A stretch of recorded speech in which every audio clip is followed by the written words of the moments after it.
Hello. How are you guys today? Officially happy day before Halloween day.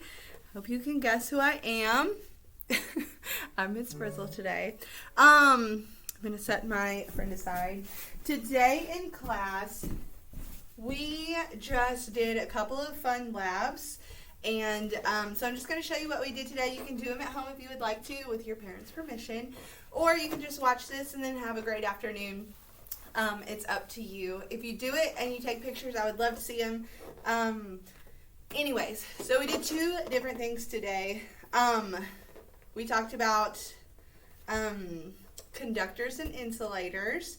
And we talked about how if we take one balloon, we filled it with air, just a regular balloon.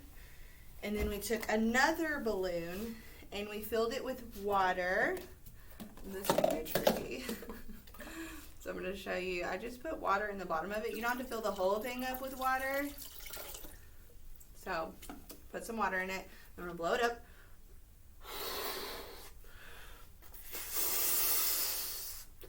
I'm going to tie it off. And then I have a candle here. I don't know if you can tell. This is my candle. You could really use any fire if you wanted to.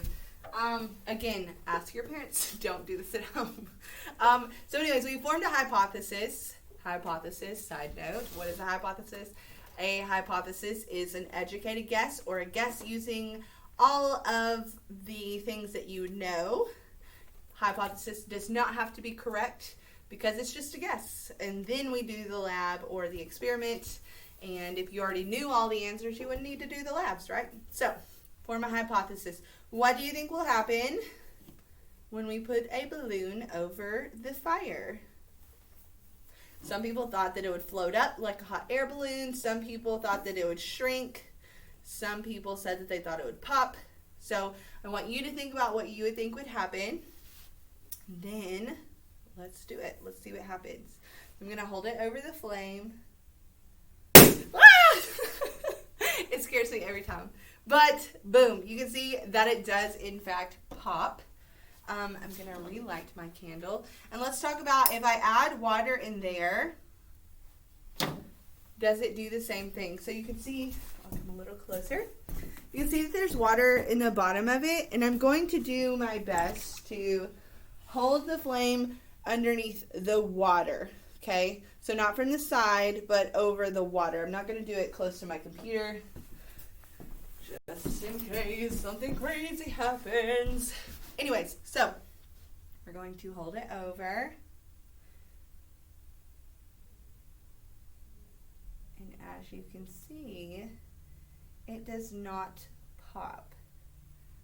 That is because water is a good conductor of heat energy. So it is like taking in the heat, and it is able to withstand it because it conducts heat well. So it's taking in the heat. That's why it's not popping. But let's say we were to take the same balloon, the same candle, and do it from the side so that it's not going to the water, it's just going to the balloon. What will happen?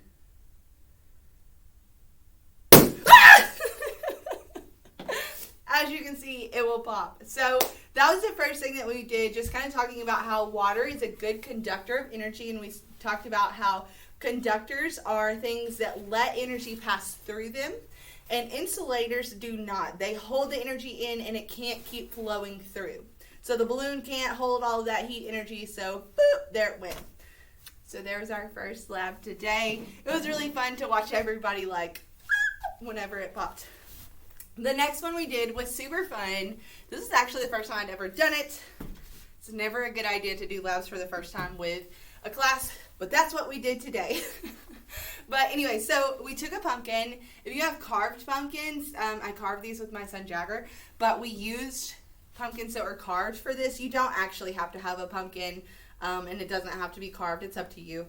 You can just use a water bottle instead. But what we did is we took our water bottle, or we used beakers and fancy lab gear, but you don't have to have it. You can use a water bottle. So I'm going to take this right here. I'm going to measure out some peroxide. This is the part that you guys definitely will need an adult for. This is the salon version of peroxide, so it's like a higher concentrate than what you would get at Walmart. But anyways, it is actually a developer. 40 volume is what I'm using. So we're going to take it, and I measured out 300 milliliters. Shaboop. Maybe. Okay. And now let's pick the color that we want to do. Because it can't be normal. We're going to do green on this one right here. And I'm going to bloop, bloop, bloop, bloop, bloop. Turn it green. And for now, we are finished. You can see that it all turns green. And I'm going to put it in here like this. Okay. Next, what we are going to do, let me grab something over here real quick.